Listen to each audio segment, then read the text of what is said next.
And now it's time again for Politics by Jake, BB&J. I am your host and commentator, political reporter, Jake. And here we are, and this is the edition for Friday, May 31st. May is almost over. We're going right into June. And I wanted to start the show, and I'm actually going to repeat this because I like it so much, but I wanted to start the show with something very interesting. I wanted to share it with you, the audience. Here it is.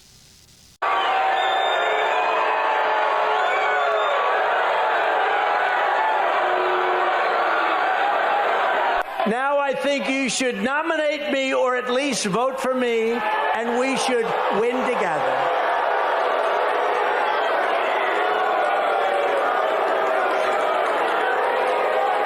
You heard those words. Nominate me or vote. Vote for me.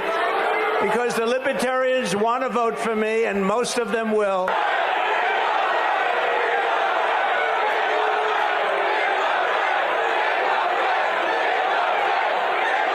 That's nice.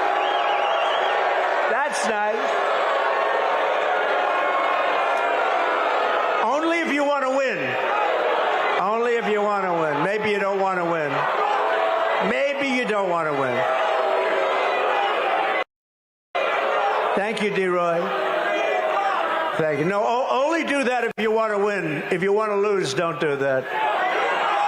Keep getting your 3% every 4 years. Just some of the things that make me a libertarian without even trying to be one. That's nice. Okay, now, in this segment, I wanted to kind of finish something that I started when I talked in a recent show about Putin and religion. But I didn't get to everything I wanted to say. But I think you will still find this interesting, and it is worthwhile to kind of tie up the loose ends on this. This is about the conflict between Russia, and I guess I should say the conflict between Putin and the oligarchs, and Ukraine, because really that's what it is. Putin more than anybody else. But Russia is run by criminals, and they have achieved the status of oligarch in that they're very rich. Russia is very corrupt, and Putin has essentially been appointed as the president of the kleptocrats, the president of the oligarchs. The people are terribly oppressed, they're terribly afraid, and so there you have it. And Ukraine media sources really don't talk about this much, what I'm about to talk about, but I have other sources, and so I just want to take a few minutes here to tie up a loose end from a previous show, and I talk about how the prevailing religion in the area plays into this. So with that said, here we go. And now let's pause for a brief commercial message. Hi, this is Jake with Twain Consulting, and I'm back again to talk to you about one of these little wrinkles that can cause a lot of problems and a lot of happiness for people who actually want to own a business, or who have just started a business, or who have been operating a business now for some time. It doesn't really matter. My guess is that you wanted asset protection. That's one of the reasons for starting a business. You wanted to grow wealth, and you wanted to protect the wealth that you created, and you thought that a limited liability company or a corporation would be the way to do that. But did you know that just creating a corporation or a limited liability company does not guarantee that at all? Do you want to know if there's any way to fix that? Go to www.jakelaw.me, that's JAKELAW.me, and watch my video where I talk about this very important thing, and then set up a time where we can have a phone conference, or call me directly now at 573-454-1168. That's 573-454-1168. Call now. And now let's get back to Jake and Politics by Jake. There's a question about the Russian Orthodox Church. Now, we talked about the whole situation with the Greek Orthodox Church before that, so that you get the idea, the concept on this, and what I've talked about before. I'm kind of going to repeat myself a little bit, but like I said, it's okay. This bears repeating. So let's talk about another aspect of this, which I expect you may not have heard, and it is Russia as the third Rome. And like I said, I talked about this last week, but this is really, it's kind of an important concept. After the Roman Empire, and this idea of Russia as the third Rome, it's an apocalyptic doctrine of sorts, and it's of long standing. It's been around really for hundreds of years, and what it is that Moscow is destined to rule the world, and this is how this all came to be. Basically, what happened is that when the Eastern Roman Empire, which some people like to call Byzantine, but which the Romans, even in the East, never called themselves that. That's just a kind of a made-up thing. It really, what it is the Eastern Roman Empire. The Roman Empire had two heads. One was in the West, and the other was in the East. That's basically what it is, because it became so unwieldy and so problematic to administer that they basically had to have two capitals. And at first, Constantinople, which is the second capital, was actually called Nova Roma, which means New Rome. But it was named later after Constantine. So really, that's just the eastern half of the Roman Empire, and it continued on really for a long time. It continued on for another 1,000 years after the western half, or head, and it fell, as I say, in 1453 AD, or CE if you prefer. CE means Common Era, AD means Anno Domini, which is Latin for the year of our Lord. You know, it's not potato, but if you prefer CE to AD, so be it. It doesn't matter. But it was in 1453. When this happened, it obviously left a huge power vacuum. And this power vacuum was filled by the Ottoman Empire, which lasted right up to about 1917. And this was huge when it fell. It was just huge. And I recommend that you watch the great movie Lawrence of Arabia, and that will tell you a bit of the story and give you some of the history on that. Anyway, in the years after the Eastern Roman Empire fell and the Ottoman Turkish Empire took its place with the Caliphate, which is the Caliphate's basically the political arm of Islam. There was a lot of talk about this in Christendom at the time. People were very concerned about who was going to stand up to this monolithic appearing Turkish Empire.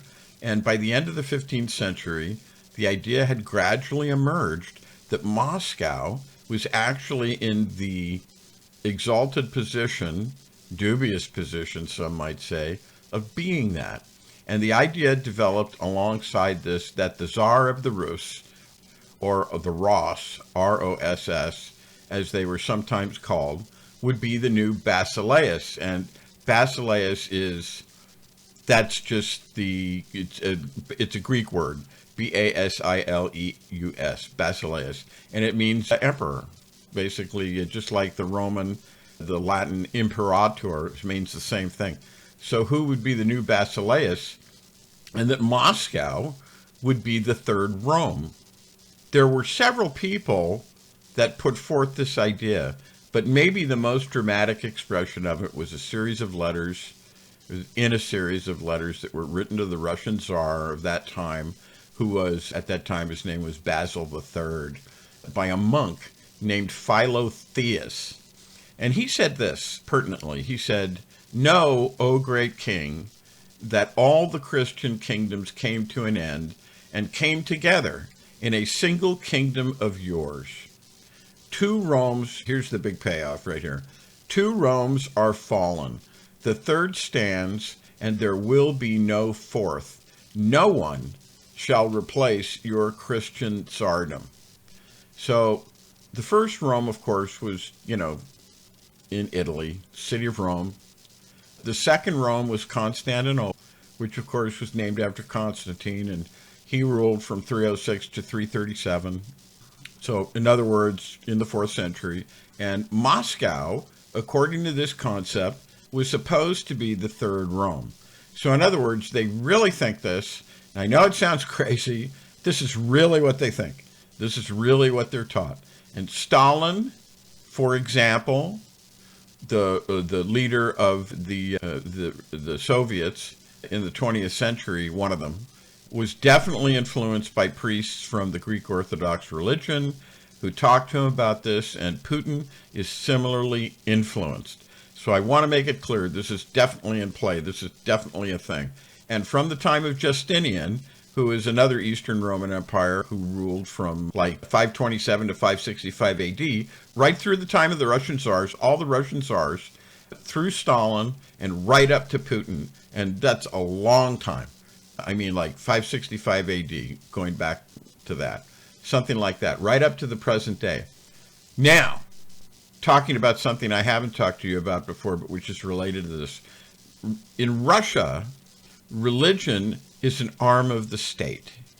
And that means the Russian Orthodox Church is a division of something called the Moscow Patriarchy. So in other words, what this means is that the Russian Orthodox Church is literally in Ukraine and in Russia, and the church is under the thumb of whoever is the ruler, and Putin is the ruler. That means that it is just an extension of the Russian state. It's controlled by Putin, just like in the days of the Eastern Roman Empire. The church was controlled by whoever was the basileus, whoever was the emperor. And they take their marching orders from Putin.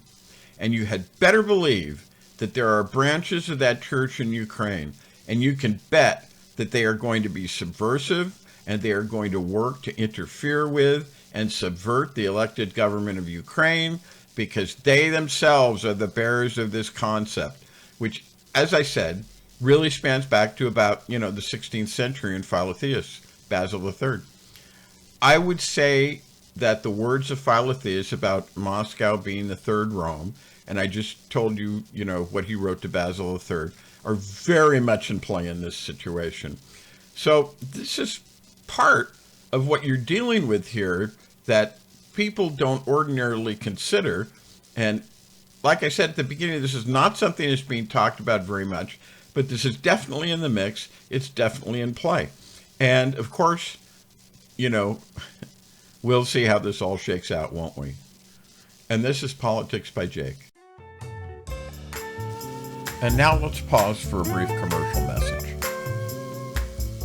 Hi, this is Jake with Twain Consulting, and I'm back. And what I want to talk to you about now is something I call virtual invisibility. No, not literal comic book type invisibility. What I am talking about is a practical invisibility, a kind of invisibility where you cannot be seen, where your personal transactions are shielded, where your business affairs are hidden from prying eyes, where a purchase of certain items is far less likely to be able to be found out by persons who have an intent to do you and your loved ones harm, the kind that results in the preservation and the protection of your personal assets, your business assets, all for your benefit and the benefit of your loved ones, the ones you are doing all this for in the first place. That's virtual invisibility. Crazy, you say? No, this exists. It's a thing. Want to know more? Contact me either at my website, www.jakelaw.me, or call me direct at 573-454-1168. Do it now. Become invisible now.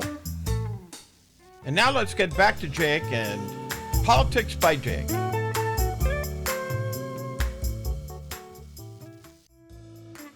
And this is Politics by Jake. Now let's talk about the whole idea of party shifts, because we're really long overdue for one.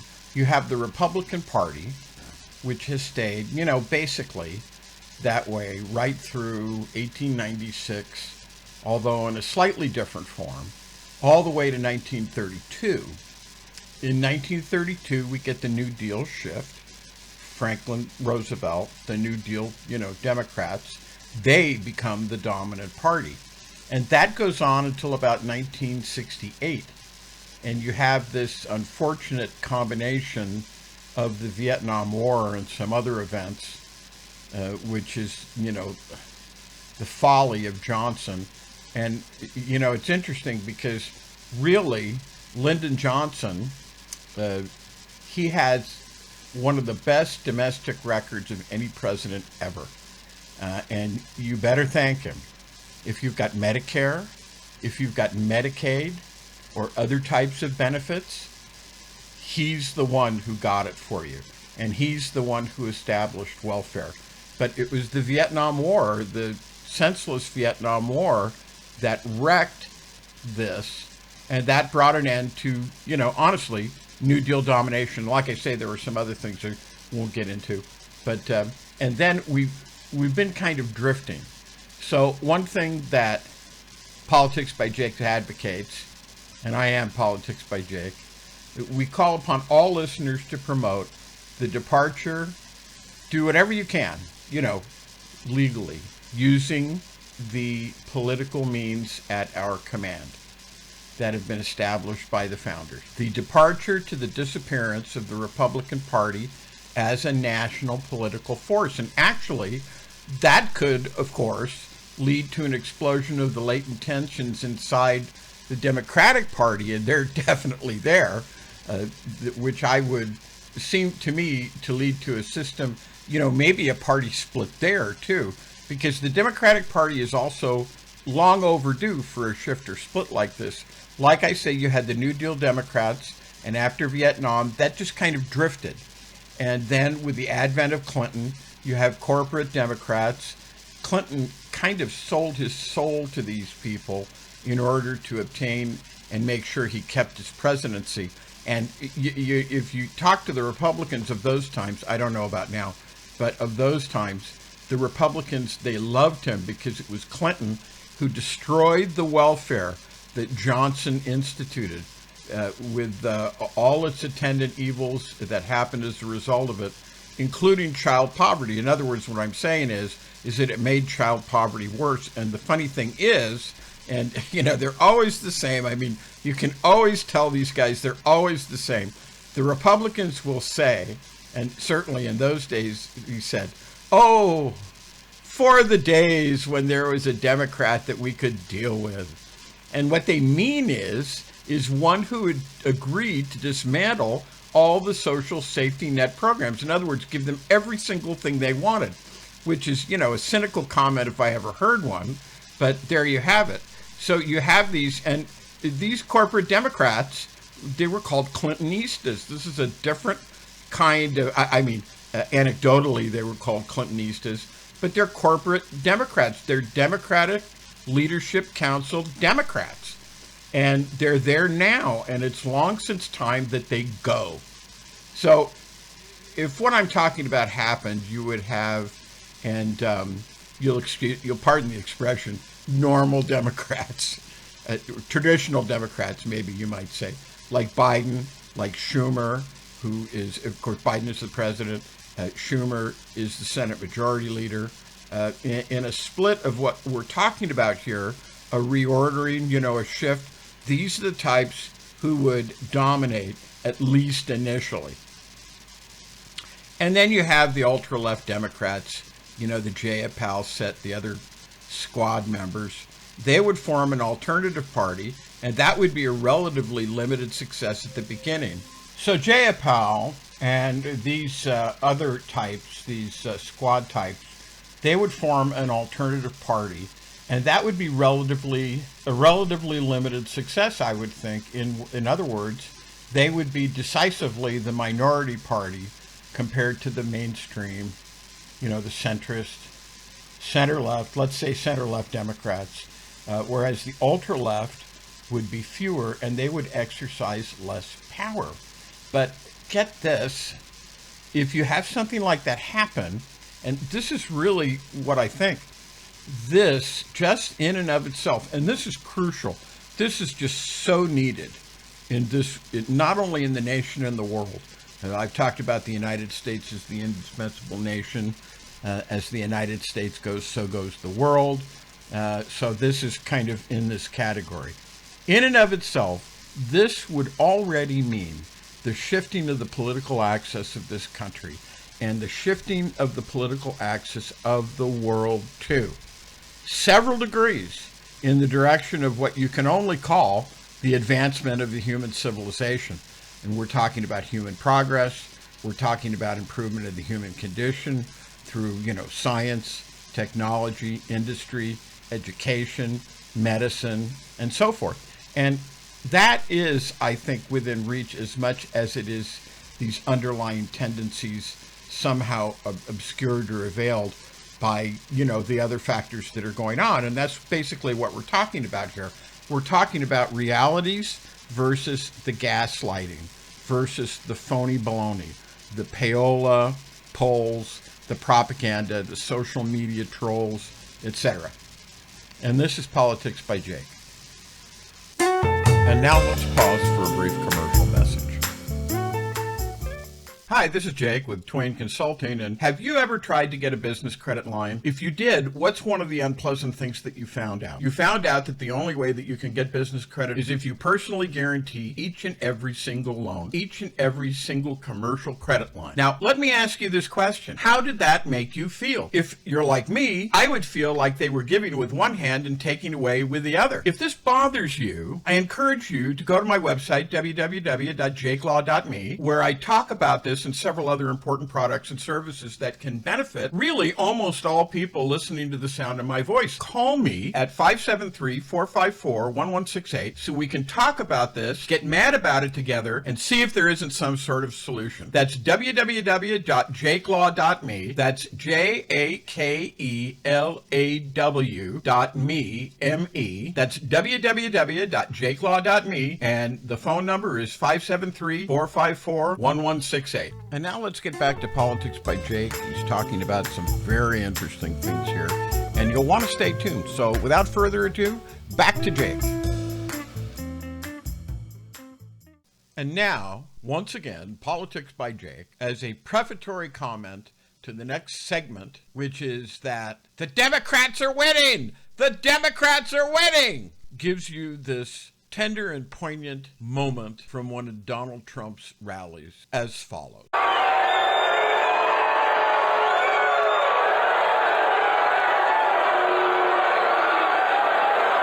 Now I think you should nominate me or at least vote for me, and we should win together.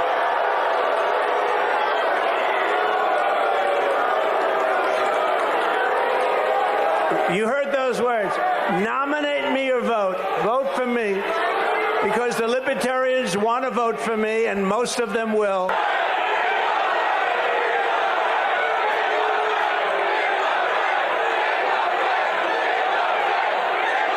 That's nice.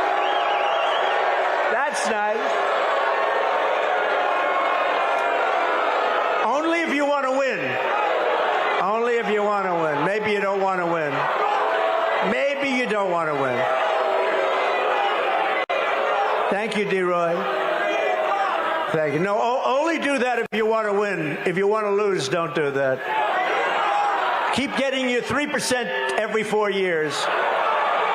Just some of the things that make me a libertarian without even trying to be one. That's nice. And the Democrats are winning, and the Republicans are losing, and they stand to lose big. And that's what this next segment is about. One of the crucial distinctions to make is the distinction between all the gaslighting and all the diversion that's going on and the reality of this situation.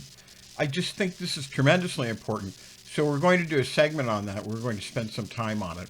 You have, for example, you have the incredible amount of payola polling, as I heard somebody call it, phony baloney push polling, which is more what I call it, which is not statistically significant, which is a fancy pants quantitative analysis way of saying it's phony baloney.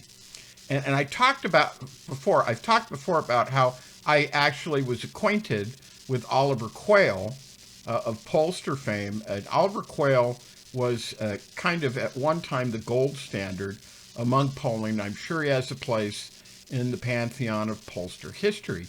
He was an associate of Lou Harris, for example, a colleague of Elmo Roper, two well-known pollsters as well. And he explained to me quite a bit about it, and I can tell you that the polling that is going on is push polling. It's not scientific. It focuses, there's a bunch of things we could say about it. I've talked about this before. We have several things to go over, so I'm just going to quickly touch on this and then move on. focuses too much on the category of likely voters who are typically not registered, or, this is nonsense, who never voted before, but of course, they're all going to vote for Trump, you see. And on the social media, you see tremendous gaslighting. We had a situation where Trump, who has been, really hated in New York, and I'm from New York, and I know I'm from that part of New York which is very close to New York City, and he has been hated and joked about and looked down upon. We used to call him the mouth. The local news used to call him the mouth because he could just never shut up, and he always had an opinion about everything. He was kind of an oddity, and the media, he was a go-to in the media because they needed, to fill space. He was an oddball. He was a kind of a personality. So they would go to him, and he would call them out because he would just never shut up. But now, of course, we have social media. This was before social media, and Trump is in on it too. But his coterie, his cadre, his compatriots, his claque, that's a great word, I love it, claque. It's kind of like quack, but with a C, of followers and basically gaslighters. And basically gaslighters are those who tell you things which are contrary to what the truth is, and they're so effective at it that they make you literally begin to doubt yourself, your own intelligence, and even your own sanity. There was an old play on Broadway called Gaslight, and it was with regard to that. It was a whole play about that. Two individuals trying to lie to a person and basically drive her insane. So you have these gaslighters and these propagandists, and they're trying to tell you, for example, that there were perhaps 100,000 people in this on social media, 100,000 people at this very recent rally in the Bronx. And photos show, of course, that it is nothing like that. However, the gaslighters and the propagandists persist. They want you to believe, and the line that they have is that there were 100,000 people there, but this is just not true. And of course, this is the definition of gaslighting. It is telling lies about things in a way that literally, if ideally, makes you doubt your own sanity. And I talked about the Broadway play called Gaslight, and that was a very well-known play. If you look it up on the internet, you'll see all about it. So in other words, when you have this, it's important, and it's just all over the place. Everything trying to persuade the people that Trump is winning. Steve Bannon putting out, it's not just Steve Bannon, but talking about Project 2025 and how we're all supposed to fear, and we love your fear, and we want you to fear, and so on and so forth. There's just this crazy stuff that makes you think that this is inevitable, and it's not. And this is part of what we're going to talk about in this segment. So when you have stuff like this just voluminous amount of stuff, it's important to have the light of reality shine through to tell you what's really going on. And of course, that's one of the things we hear, at Politics by Jake do. And we see these things, we see them now. So let's take a moment and let's talk turkey about the Republican Party. And what I see right now is that the MAGA Trump Republican Party is in a profound crisis. They're losing. And I honestly, I believe a lot of them realize that they're losing. And I think they're on this path to collapse as a national force, and that this could actually come this year.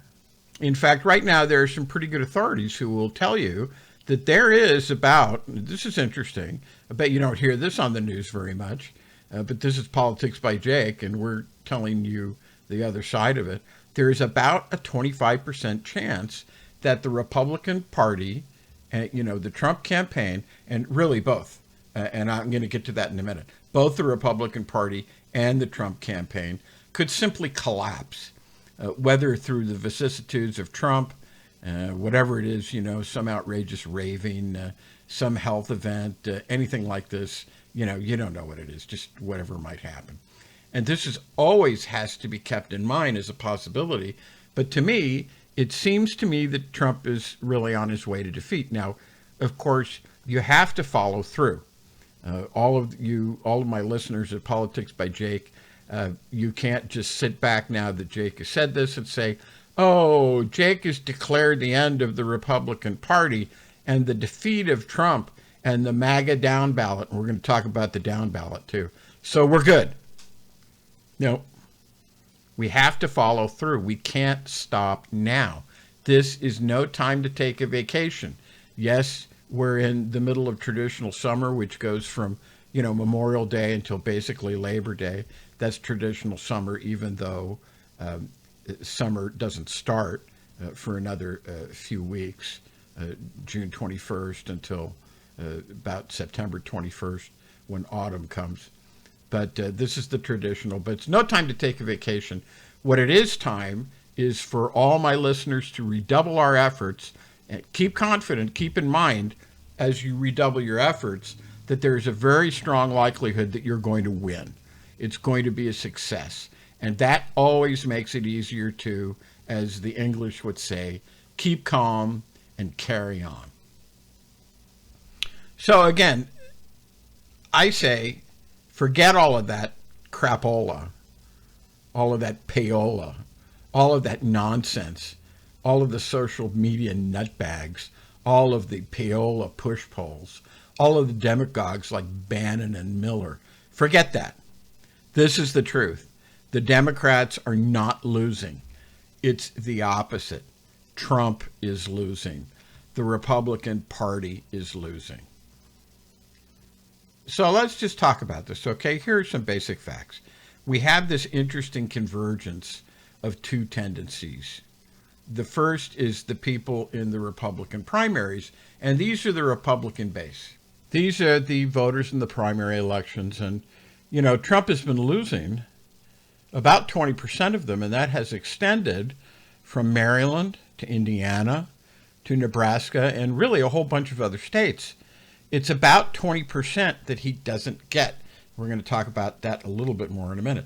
And then we've got this interesting tendency that the Republican National Convention is going to be in Milwaukee, Wisconsin this year, in the middle of July. And we've got so far about 20% of the Republican senators in the Senate that they're either not, they're for sure, they say they're not going to go, or they're reluctant to commit. They refuse to commit and say that they're going to go at this point. And we have, like, for example, we have the Romneys, the Mitt Romney types. You have Tom Tillis, Lisa Murkowski, and there's others also. So they definitely, those that I mentioned, they definitely won't go. And then you have, 5 of them who say, oh, ask me later, right before the convention. Maybe I'll go. Yeah, maybe I'll tell you then what I'm going to do.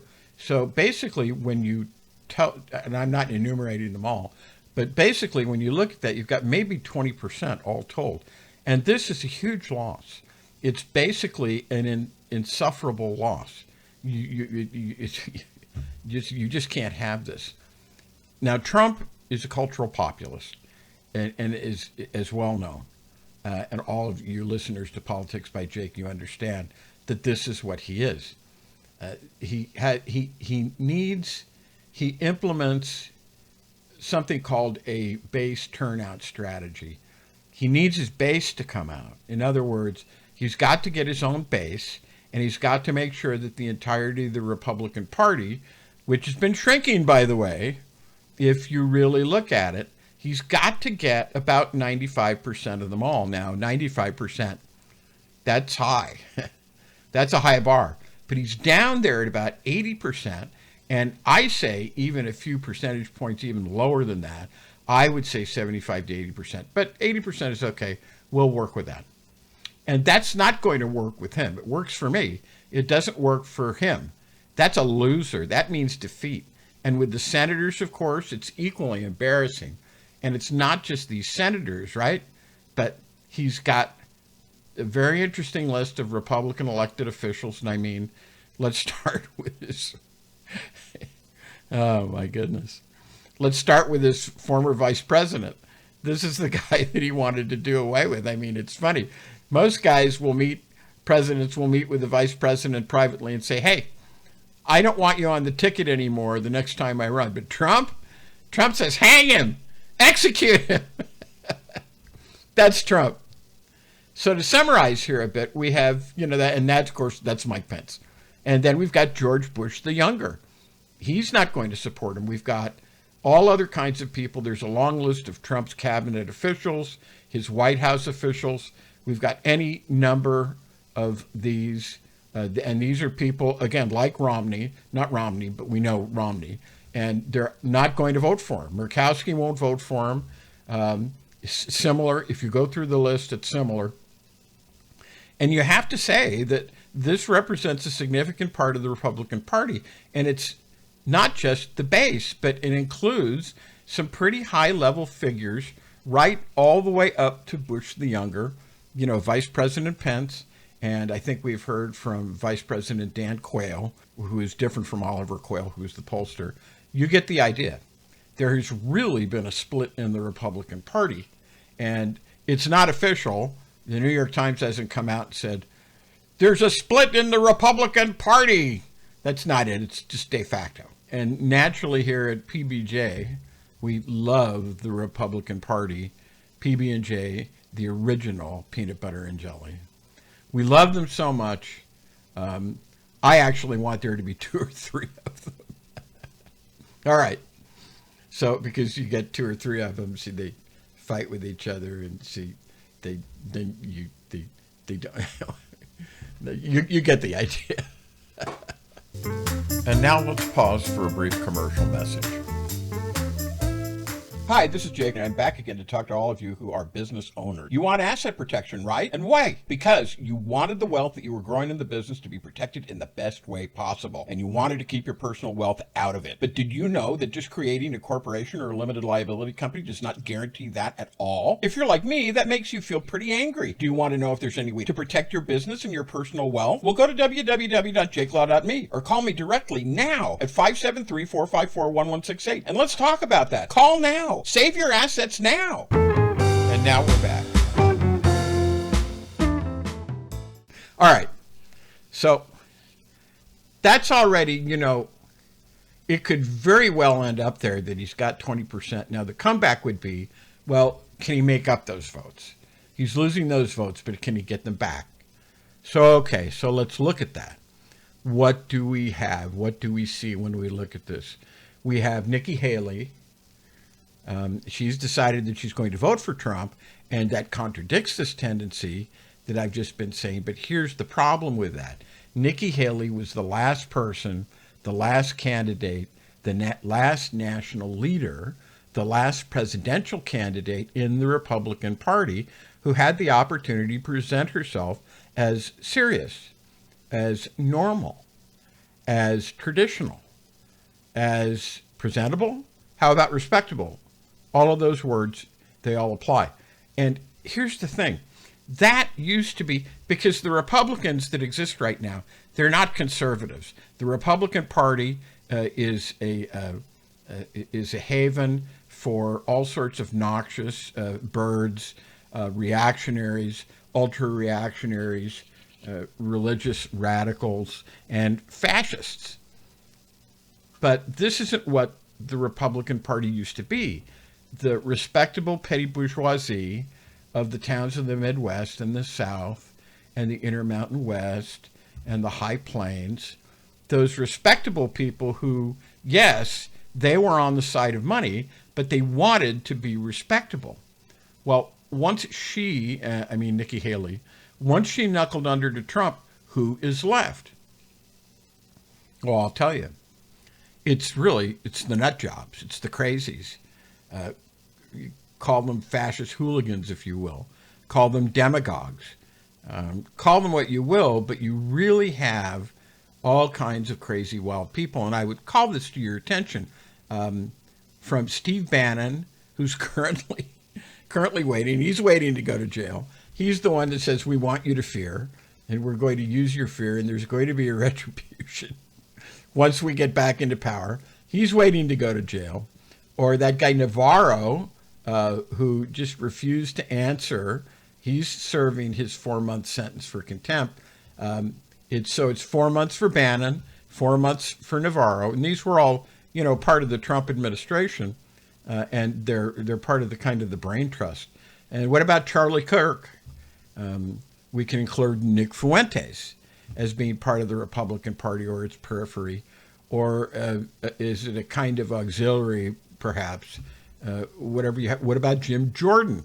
What about Moscow Marjorie Taylor, Jewish space lasers green? And there's more, of course. She's always saying unhinged things. And now, I mean, talk about a towering figure of decorum and seriousness. And this stuff, this isn't going to play with these kinds of people that I'm describing. What about Ted Cruz? What about Josh Hawley? Gave the fascist salute to the insurrectionists who were doing the violent part of the coup attempt on January 6th. He saluted them.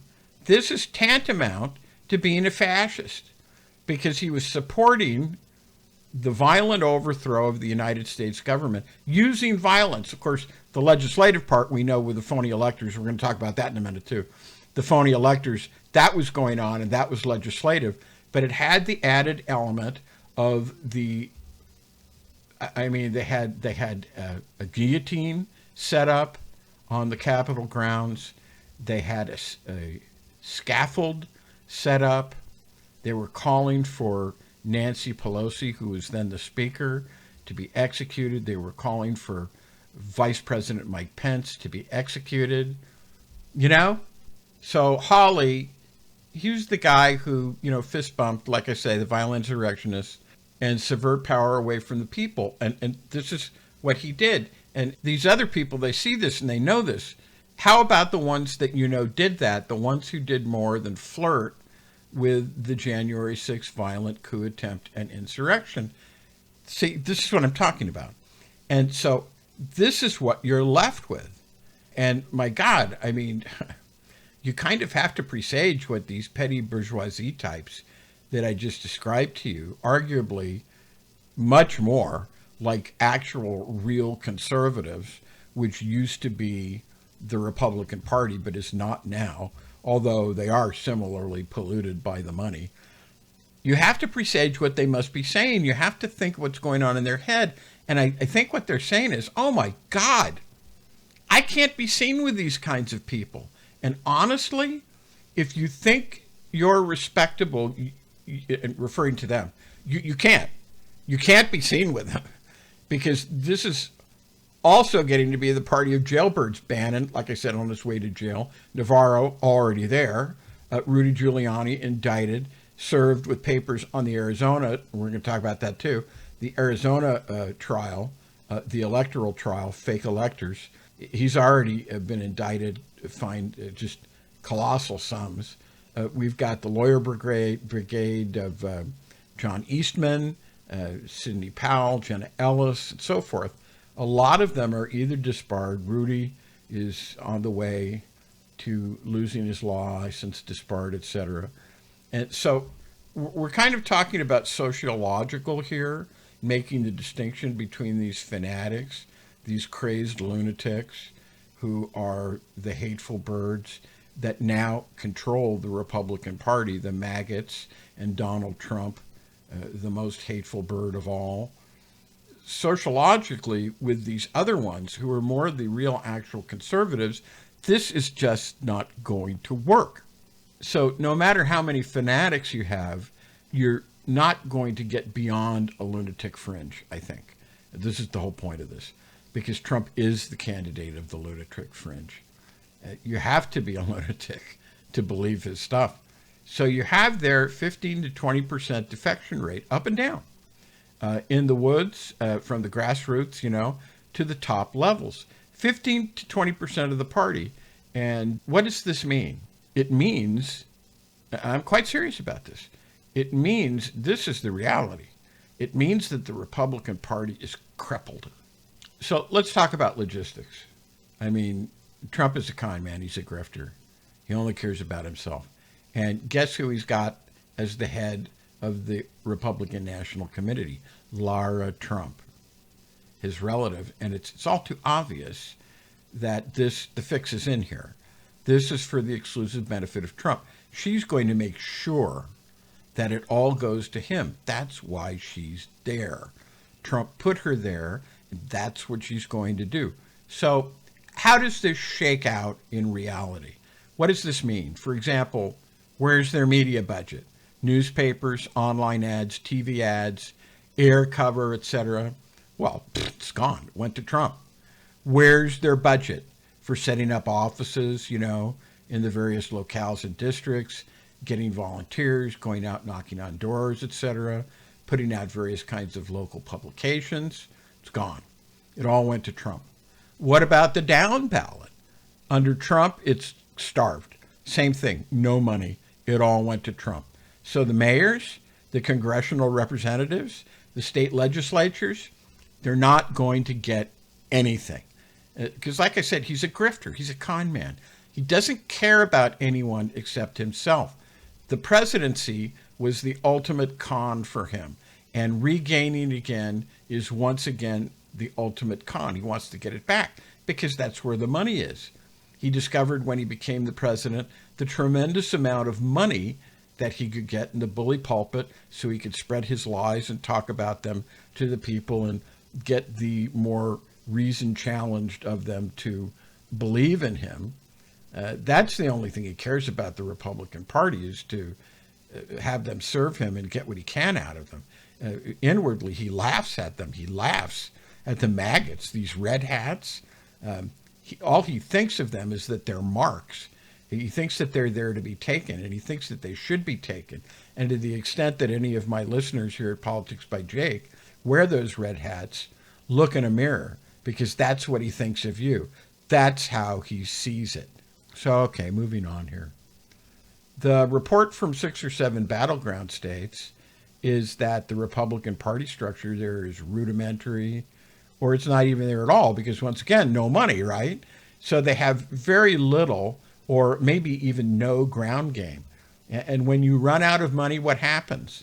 Tempers fray, factions arise, old enmities, vendettas, these all come into play. So there's Michigan, for example, where the chair of the local party there wanted to sell the downtown headquarters, which is in Lansing.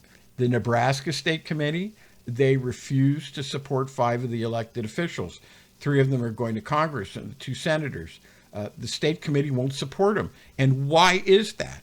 I'll tell you why. It's because they're not reactionary.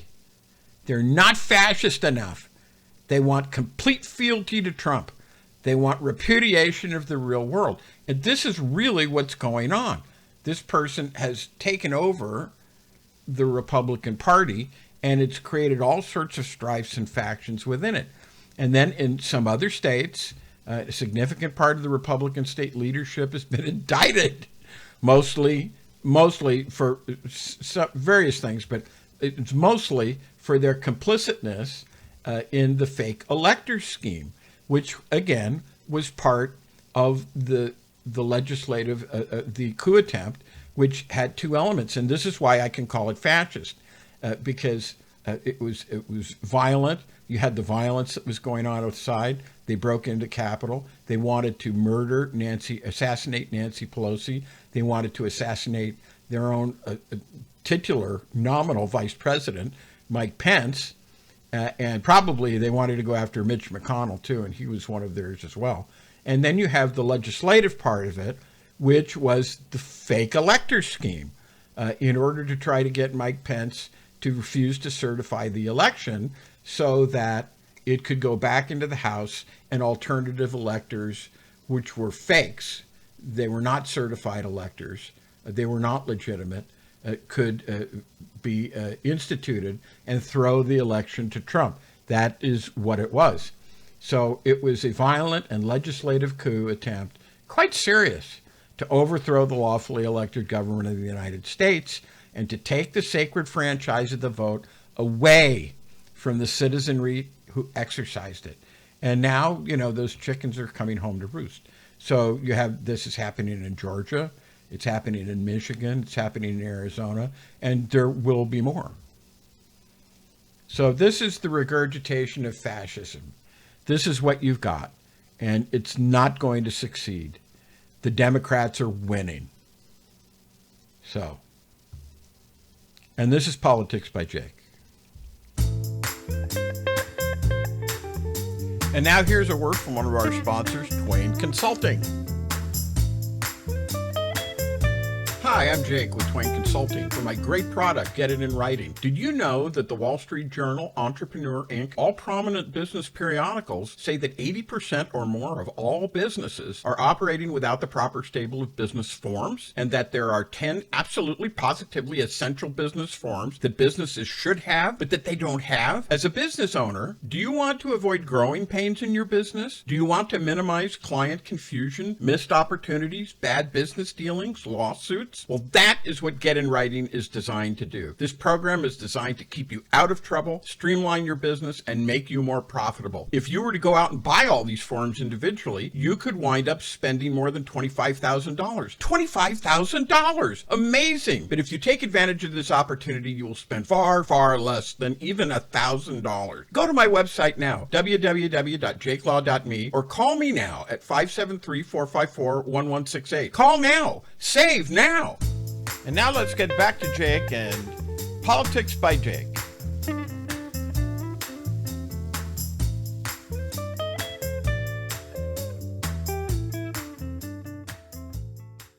So this is Politics by Jake, and in the time we have left, I just wanted to get in a couple of comments about the Supreme Court, who figures greatly into this, the assaults upon our freedom, and the recent decision in Alexander versus South Carolina NAACP. And this was the case where you have a lower court sustained an opinion with regard to the drawing of congressional districts, and the Republicans do this all the time, and stated that this was racial gerrymandering. Basically what they did was they removed 30,000 African Americans from this district. The decision was 6-3. Our old favorite, who we love to hate, good old Sam, upside down Sam Alito, gave the, because, you know, the flag's upside down, the opinion for the conservative supermajority, and basically said, no, this was not racial. No, we have to trust the good people of South Carolina. And the thing about this is that South Carolina, they're the ones that gave you the Civil War. And don't think this has changed. Don't say, oh, Jake, that was 1861. What the heck is going on with you? What, you're crazy. No, Jake is not crazy. The South is the same. South Carolina has always been known and described as the cradle of secession. And when a justice like Alito, and there are 6 such justices, well, 5 more, besides upside down Sam, on the court right now, thanks to Mitch McConnell, Donald Trump, Leonard Leo, and the completely ad hoc, no governmental function whatsoever, Federalist Society. And one of the things you need to understand is who these people are and what they are. And here at Politics by Jake, I am telling you about these people. And one of the things to tell is that these are wolves. They're wolves in sheep's clothing. And you know the story about how the wolf dressed up in sheep's clothing so he could try to deceive the little girl going through the forest because he wanted to eat her. And that's exactly what they're doing. They're saying, oh, we're not a wolf. We're not against race. Oh, the people of South Carolina, oh, they don't care about race. It's good. But they are. And one of the things that is extremely important to understand is that you must call things as they are. If a wolf is a wolf, you must call him a wolf. If they are reactionary, you must call them a reactionary. Don't call them conservatives. And if they are a fascist, you must call them that. And that's about all the time we have now for Politics by Jake. We will see you. Our next edition will be Monday morning, June 3rd at 7 a.m. And we look forward to seeing you then. Have a great weekend, and we'll see you on Monday.